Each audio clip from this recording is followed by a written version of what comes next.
বিসমিল্লাহ ওয়াসসালাতু ওয়াসসালামু আলা রাসূলিল্লাহ ওয়া আলা আলিহি ওয়া আসহাবিহি আজমাইন। আউযু বিল্লাহি মিনাশ শাইতানির রাজীম। বিসমিল্লাহির রহমানির রহিম।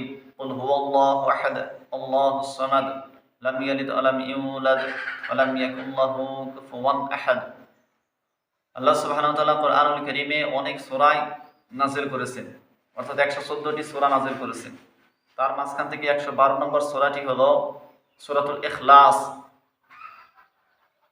আল্লাহ সুবহানাহু ওয়া তাআলা এই সূরাটি অনেক দেখতে ছোট, অর্থাৎ ছোট একটা সূরা, ছোট সূরার মাঝখানে একটা অনেক ছোট সূরা, কিন্তু এইটার এত ফজিলত যে আল্লাহ রাসূল সাল্লাল্লাহু আলাইহি ওয়াসাল্লাম হাদিসে জানিয়েছেন সূরাতুল কোরআন, অর্থাৎ কোরআনের তৃতীয়াংশ।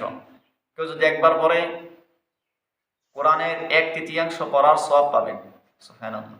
আর দুইবার পড়লে 2/3, অর্থাৎ পড়ার সাথে সাথে সে 20 পারা তেলাওয়াতের সওয়াব পাবে ইনশাআল্লাহ। এবং 3বার পড়লে পূর্ণ কোরআন অর্থাৎ 30 পারা পড়া সে সওয়াব পাবে। তাই কোরআনের এই সূরাটি অনেক ছোট কিন্তু ফজিলতে অনেক বড়। আর এক হাদিসে রাসূলুল্লাহ সাল্লাল্লাহু আলাইহি ওয়াসাল্লাম জানিয়েছেন 10 বার করে বললে সে জান্নাতে একটা করে তার ঘর নির্মাণ হয়ে যাবে, কামা ক্বালা আলাইহি সাল্লাতু ওয়াসসালাম। তাই আমাদেরকে সময় পাইলাম সাথে সাথে 3বার করে সূরাতুল ইখলাস পড়ি, বা এমনি বই রয়েছি বাসে যাইতেছি বারবার সূরা ইখলাস আমরা পড়তে থাকি, 10 বার করে পড়ি, জান্নাতে একটা ঘর বানিয়ে দিই। দুনিয়ার মাঝখানে একটা ঘর বানানোর জন্য কত কষ্ট করতে হয়, জিন্দেগি ভর চেষ্টা করার পর একটা দুনিয়ায় ঘর হয়, তাও তো হয় না কত জনের, তাও তো সুন্দর হয় না, যেরকম মন চাই সেরকম বানাতে পারে না। কিন্তু জান্নাতে এত সুন্দর ঘর হবে, এত উন্নত হবে যেটা আমরা কল্পনা করতে পারবো না। আ'দাতুল লিইবাদিয়াস সালিহিন মা লা আইনুন রাআত ওয়ালা উযুনুন সামিআত ওয়ালা খাতারা আলা কলবি বাশার। আল্লাহ সুবহানাহু ওয়া তাআলা জানিয়েছেন, অর্থাৎ হাদিসে কুদসি। হাদিসে কুদসি ওই হাদিসকে বলা হয় যেটা রাসূলুল্লাহ সাল্লাল্লাহু আলাইহি ওয়াসাল্লাম হাদিসে জানিয়েছেন কিন্তু আল্লাহর কথা, সেটা হাদিসে কুদসি। হাদিসে কুদসিতে আল্লাহ সুবহানাহু ওয়া তাআলা জানিয়েছেন, আ'দাতু লিইবাদিয়াস সালিহিন, আমি আমার মুমিন বান্দা নেককার বান্দার জন্য এমন জান্নাত প্রস্তুত করে রেখেছি মা লা আইনুন রাআত, যেটা কোনো চক্ষু দেখে নাই, ওয়ালা উযুনুন সামিআত, যেটা কর্ণ কোনোদিন শুনে নাই, ওয়ালা খাতারা আলা কলবি বাশার, কোন মানুষের অন্তর সেটা কল্পনা করতে পারে না যে কত সুন্দর হবে জান্নাত। সেই জান্নাতের মাঝখানে যদি একটা ঘর বানাইতে চাই, 10 বার সূরাতুল ইখলাস যদি আমরা পড়ে দিই ইনশাআল্লাহ আমাদের জন্য ঘর নির্মাণ হয়ে যাবে। তাই আমাদের সময় পাইলাম যে পূর্ব সূরা অর্থাৎ সূরাতুল ইখলাস আমরা পড়ি। সূরাতুল ইখলাসের সামান্য যেটা সিম্পল অর্থ, এটা তাফসীর তো অনেক বড় বড় উলামায়ে কেরাম লিখেছেন, তাফসীরে কিতাবী এবং উলামায়ে কেরাম তাফসীর করে।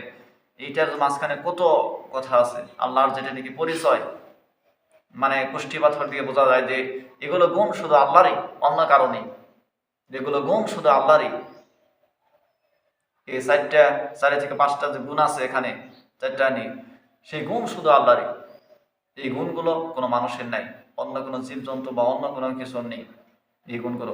তো আল্লাহ সুবহানাহু ওয়া তাআলা এখানে প্রথমে জানিয়েছেন, কুল, হে রাসূল আপনি বলেন, আপনি জানিয়ে দিন, আল্লাহু আহাদ, তিনি আল্লাহ এক ও অদ্বিতীয়, দ্বিতীয় কেউ নেই। আল্লাহ এক, লা শারীকা লাহ, অর্থাৎ তার কোনো শরীক নাই। ওয়াহদাহু লা শারীকা লাহ, তিনি এক, তার কোনো শরীক নাই। আল্লাহ সুবহানাহু ওয়া তাআলা প্রথম আয়াতে জানিয়ে, কুল, হে রাসূল আপনি বলেন, আল্লাহু আহাদ, তিনি আল্লাহ এক ও অদ্বিতীয়, তিনি আল্লাহ এক, দ্বিতীয় নাই, দ্বিতীয় কেউ নেই। তারপর দ্বিতীয় আয়াতে বলেছেন, আল্লাহুস সামাদ, আল্লাহ অমুখাপেক্ষী, দুনিয়ার সমস্ত সবাই সবকিছু আল্লাহর মুখাপেক্ষী, কিন্তু আল্লাহ কোনো কিছুর প্রয়োজন হয় না। আল্লাহ সমস্ত কিছু থেকে মুখাপেক্ষী, অমুখাপেক্ষী, আল্লাহ সমস্ত কিছু থেকে অমুখাপেক্ষী। যেরকম আমাদের যখন খিদা লাগে আমরা খানার মুখাপেক্ষী, খানা না খেলে চলে না। আমাদের যখন ঘুম আসে তখন আমরা ঘুমের মুখাপেক্ষী, ঘুম না আসলে চলে না। কিন্তু আল্লাহ সুবহানাহু ওয়া তাআলা না ঘুম আসে, না ঘুমের আগে জুম সেটাও আসে না। লা তাখুযুহু সিনাতুন ওয়ালা নাওম, আয়াতুল কুরসি, এইটা আপনি যদি পড়েন আল্লাহ সুবহানাহু ওয়া তাআলার সুন্দর বৈশিষ্ট্য ওখানে বর্ণনা করা হয়েছে। সূরা বাকারার 255 নম্বর আয়াত, আয়াতুল কুরসি, সেটা আপনি পড়তে পারেন। আল্লাহুস সামাদ, আল্লাহ মুখাপেক্ষী, দুনিয়া সবই তার মুখাপেক্ষী, কিন্তু তিনি কারো মুখাপেক্ষী নয়। তিনি দুনিয়া যা কিছু চাই তাই করতে পারেন।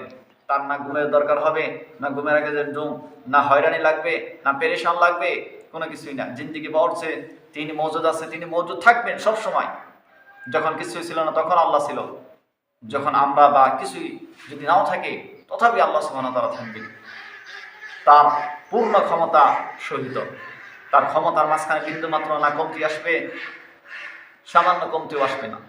তিনি হলেন আল্লাহ, আল্লাহুস সামাদ, তিনি অমুখাপেক্ষী।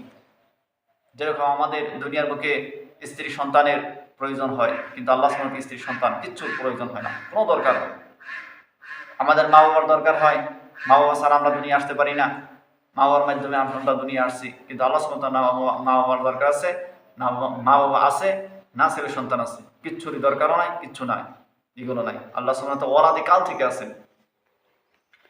তারপর আল্লাহ সুবহানাহু ওয়া তাআলা যে গুণ বলেছেন, লাম ইয়ালিদ ওয়া লাম ইউলাদ, তিনি কাউকে জন্ম দেননি এবং তিনি কারো থেকে জন্ম নেননি। অর্থাৎ তার কোনো ছেলে মেয়েও নাই এবং তার মা বাবা এগুলোও নেই।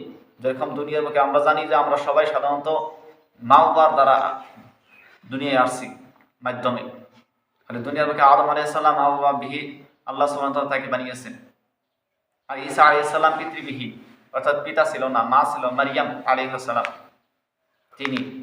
আর দুনিয়ার বুকে আমরা যত মানুষ আছি সবারই মা এবং বাবা আছে, কিন্তু আল্লাহ সুবহানাহু ওয়া তাআলা না বাবা আছে না তার ছেলে সন্তান আছে।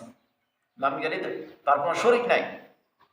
লাম ইয়ালিদ ওয়া লাম ইউলাদ, না তিনি তা কাউকে জন্ম দিয়েছেন, জন্ম দেন না, এবং তিনি কারো থেকে জন্ম নেননি। তারপর দ্বিতীয় আরেকটা যেটা গুণ, সেটা আল্লাহ সুবহানাহু ওয়া তাআলা ওয়া লাম ইয়াকুল লাহু কুফুয়ান আহাদ, তিনার সমতুল্য কেউ নাই, তিনার সমকক্ষ কেউ নাই। লাইসা কামিসলিহি শাই, আল্লাহর মতো কেউ নাই, তিনি তার মতো, আল্লাহ আল্লাহর মতো। আল্লাহ সুবহানাহু ওয়া তাআলা সমকক্ষ সমতুল্য কোনো কিছুই আপনি আমি ধার করতে পারবো না যে এত আল্লাহর এত পার্সেন্ট হতে পারে, নাউযুবিল্লাহ, কোনো না। তাই আল্লাহর ক্ষমতার কোনো সীমা নাই, আল্লাহর অনাদি, ওয়া হুয়া আলা কুল্লি শাইইন কাদির, আল্লাহ সমস্ত কিছু করার উপর ক্ষমতাবান, আল্লাহ চাইলে সমস্ত কিছু করতে পারে। তা আল্লাহ সুবহানাহু ওয়া তাআলা আল্লাহর সমকক্ষ কেউ নাই দুনিয়ায় এবং কোনো জায়গায় নেই, আর দুনিয়ায় না কোনোদিনও হবে। সমস্ত কিছু আল্লাহর হুকুমই হয়েছে। তা আল্লাহ সুবহানাহু ওয়া তাআলা হুকুম করলে সমস্ত কিছু শেষ হয়ে যাবে, সব ধ্বংস হয়ে যাবে। তাই আল্লাহর সমতুল্য, আল্লাহর সমকক্ষ কেউ নাই, আল্লাহ আল্লাহর মতো, তিনি তার মতো। তো আল্লাহ সুবহানাহু ওয়া তাআলা আমাদেরকে এই সূরাটা, কারণ সবারই প্রায় মুখস্থ আছে, একবার ছোট্ট সূরা, তো বেশি বেশি এটা আমরা পড়বো। আল্লাহ সুবহানাহু ওয়া তাআলার মাহাত্ম্য এখানে আছে, আল্লাহর যে পরিচয়, অল্প কয়টা ছোট্ট ছোট্ট 4টা আয়াতের মাঝখানে আল্লাহ সুবহানাহু ওয়া তাআলার পরিচয় আছে। আর এটা সময় পেলে বেশি বেশি আমরা তেলাওয়াত করব। এমনি এখানে হাইটে হাইটে যাইতেছি, সূরা ইখলাস 3বার তেলাওয়াত করি বা একবার করি, যে কয়বার পারি সে কয়বার করি, কোনো অসুবিধা নেই। তো আল্লাহ সুবহানাহু ওয়া তাআলা আমাদেরকে বেশি বেশি আমল করার তৌফিক দান করুন। আল্লাহ সুবহানাহু ওয়া তাআলার হুকুম আহকাম মেনে জিন্দেগি অতিবাহিত করার তৌফিক দান করুন। আমিন। ওয়া আখিরু দাওয়ানা আলহামদুলিল্লাহি রাব্বিল আলামিন।